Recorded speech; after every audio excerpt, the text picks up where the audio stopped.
And Moses called out Dathan and Abiram to the entrance of their camps. Do you know that scripture? Have you heard it before? The entrance of their camps. This is a camp. The entrance of their camps. You know, sometimes things cannot be real to you if you keep hearing visualize it, visualize it. We do not have to visualize everything. I'm saying to you this morning, don't even bother closing your eyes. Just open your eyes and sit down here with me, and let's.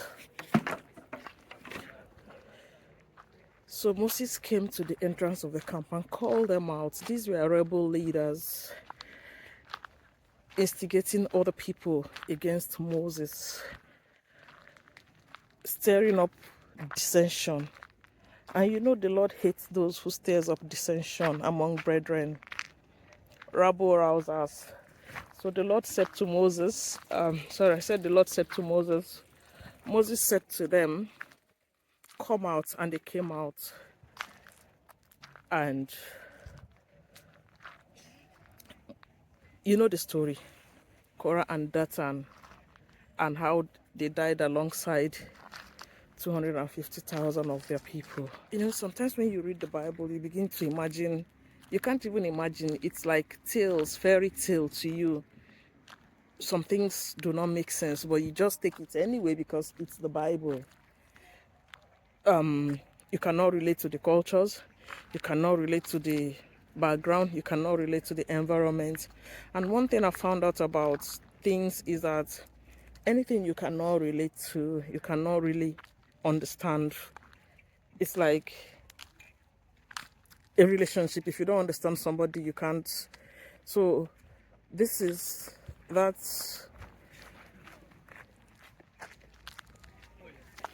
the entrance of the camp. You can imagine that was where the ground opened up. So two camp leaders, let's call this camp 1 and the other one camp 2. Two tribal leaders, and they were actually supervisors from Egypt. Taskmasters, they're called supervisors, who had come out,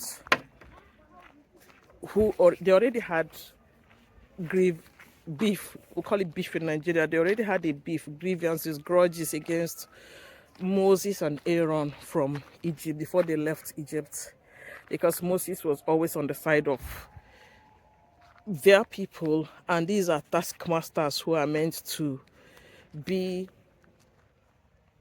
against their people. You know how it works. You know how all through generation, all through history, we have, you know, the history, even from the era of slave trade, you know how the natives are used as supervisors against their own people. So these guys actually had grievances against Moses and Aaron already, and it escalated during the journey into the camp, through the wilderness.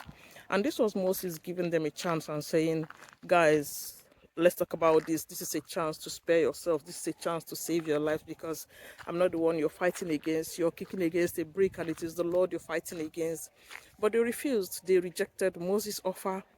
They were set in their ways. They insisted.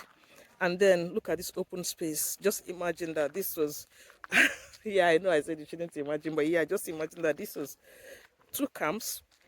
Moses was on one side, and the other people, the rebels, were on the other side. And then the ground opened. Hey, the ground, just see, the ground opened and consumed everybody, swallowed up everybody.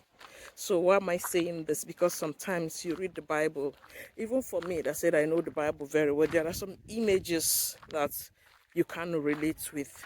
Because really, how many of us as Nigerians, as Africans, if you've not been through an internally displaced camp, how many of us can relate to tents?